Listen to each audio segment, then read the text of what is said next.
Toni Easter. 4 or 5 years I've been an organizer with the Sustainable Backyard Tour, helping Terry put it together. So about a year ago we moved back here. I had lived here like 13 years ago and kept this as a rental property and pretty much knew I would eventually come back here.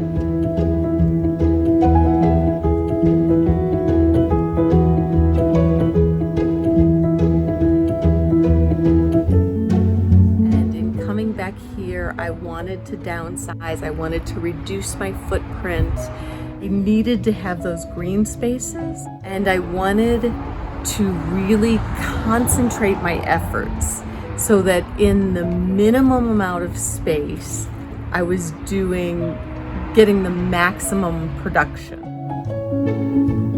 My home has its original slate roof, which is like 90 years old, so putting anything on top of it was not any kind of an option. The house has this open face 5-car garage. It is a great opportunity. It's a flat roof, and we are making a nice amount of energy. In the summer, when the hotter it is and the higher the sun, the more production it has.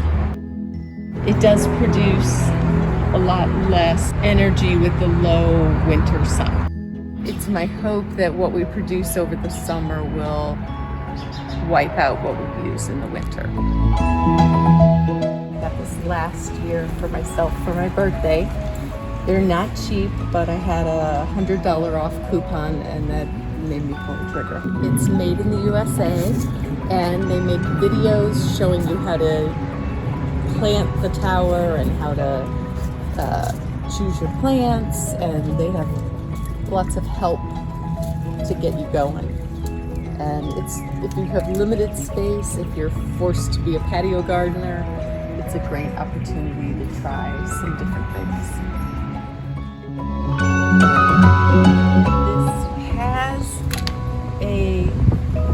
This has worm composting in the middle, and you put your compost and you put in some cardboard to give them, they like paper or newsprint, they like to have paper to go through, and the worms go up and down through the layers in the middle, and they can come out of that middle tube into the side sections, so they are working the soil in the whole thing.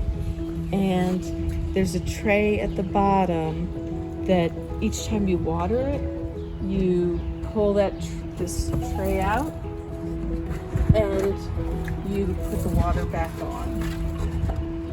After a certain amount of time, when your worms have worked the soil in there, you pull out this shelf that's above the drawer, and the compost falls down into the bottom. These bees come from the very first hive that I ever got. This hive produced over 60 pounds of honey, and the year before it produced around 30 pounds of honey. That was the first year I got a harvest. Probably the number one thing I would recommend would be to have, it's gonna be more expensive, but to have 2 hives. Like, my other hive is still at my old house because I just moved here last year, and we just moved these bees here a couple of months ago. So my other hive is still at my old house because they made the most amazing elderberry honey. It had so many different herbs and different trees that influenced the flavor of the honey. It was really dark and rich and had a really unique flavor. It was almost like wine.